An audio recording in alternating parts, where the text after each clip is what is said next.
भाई सुबह सुबह पहले राइड उठाने से पहले ही कुछ देरी आने के बाद पता चला कि गाड़ी पंचर है। तो चलिए पहले पंचर बनाते हैं यार। साला ये दुख का खत्म नहीं होता बे। ज्यादा बड़ा है तो राम राम भैया, तो कैसे हैं आपको? आशा और उम्मीद करता हूँ अच्छे होंगे। पहला बुकिंग उठाने से पहले भाई ये पार्किंग में आके चेक किया, वहाँ से कुछ पता ही नहीं चला मेरे को। बट गाड़ी जैसे ही थोड़ा आगे बढ़ाया, साउंड टायर से कुछ कचकच करके आया, तो मेरे को पता चल गया कि टायर में पंचर है। बुकिंग उठा लिया था हमें, पहला कोकापेट का था, उसको कैंसिल कर दिया और सीधा आ गया भैया के पास, पंचर दुकान के पास। बिहार वाले ही भैया हैं, रूम के सामने ही है इनका दुकान। आ गए यहाँ पे चेक किया, एक ही पंचर था, ज़्यादा बड़ा नहीं था।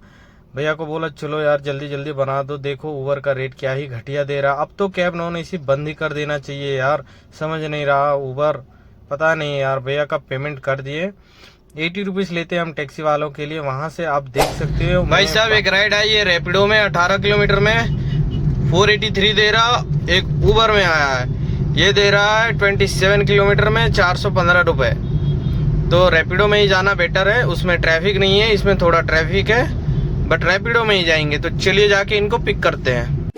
भाई उठा के फंस गया, ऐसा लग रहा था। क्या ही भयंकर ट्रैफिक लगने लगा यार ये गच्चीबौली टू हफीजपेट वाले रूट में।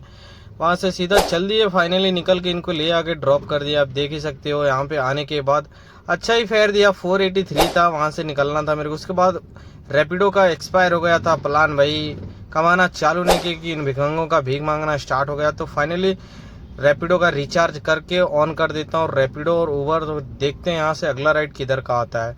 कुछ देरी वेट करने के बाद मुझे अगला राइड आ चुका था, एयरपोर्ट का था। पैसे कुछ खास नहीं दे रहा था, दवा के ट्रैफिक था पिकअप पॉइंट पे, इसीलिए मैंने सोचा कि चलो यार पिक कर लेते हैं, इधर बैठने से अच्छा है कुछ तो आ जाए। आप देख ही सकते हो सिद्दीकी नगर कॉलोनी के अंदर है कस्टमर, क्या ही घटिया ट्रैफिक लगा होता है यहाँ पे कभी भी।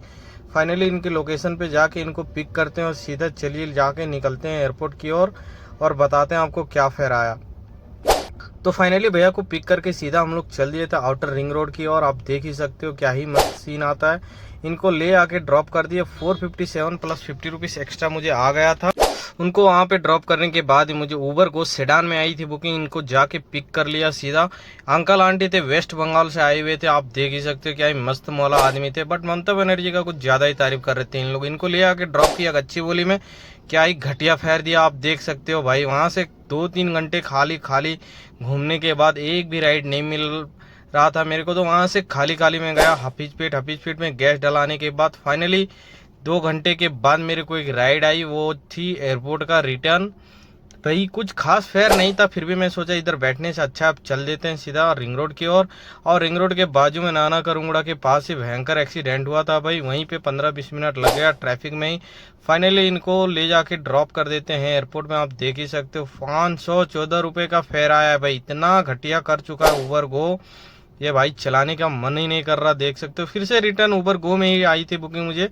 अभी उबर रिजर्व यहाँ पे भी लॉन्च किया है इसने, ये देख सकते हो बोर्ड लगा दिया है।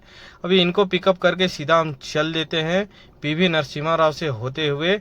आप देख ही सकते हो क्या ही मस्त नज़ारा आता है भाई। ऑटो बाइक से अलाउ नहीं है, सुकून से गाड़ी चला लेके आ जा सकते। इनको ले जाके बेगमपेट एयरपोर्ट के पास ड्रॉप करा था। इसका तो कुछ खास ही दिया था फेयर, ठीक था, मतलब उतना भी खराब नहीं था। वहां से रिटर्न मुझे एयरपोर्ट का ही राइड आया था, इनको ले आके फिर से एयरपोर्ट में ड्रॉप किया, जो कि प्रीमियर में उतना खासा बिल नहीं था।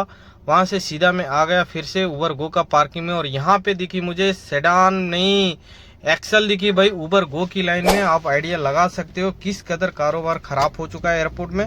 वहां से मैं सीधा लेके आया था मेरिडियन होटल, वहां से मैं एक छोटा राइड मार के और सीधा चल दिया था मैं सीएनजी पंप की ओर। अब सीएनजी पंप सारी खुल चुकी है, तो सीएनजी भराने में कुछ उतना दिक्कत हो ही नहीं रहा है। आज का टोटल हमारा इनकम जो था वो हो चुका था 3700 के लगभग, और जो कि पूरा काट कूट के ठीक ठाक सा बच गया था 1500-1700 तक। तो ऐसा है टैक्सी ड्राइवर का लाइफ, काम है अभी भी उतना खराब नहीं हुआ है, आप कर सकते हो, कमा सकते हो। तो भाई आज के लिए बस इतना ही। उसके बाद गाड़ी में गाना लगा के गाना सुनते सुनते चल दिया अपने रूम की ओर।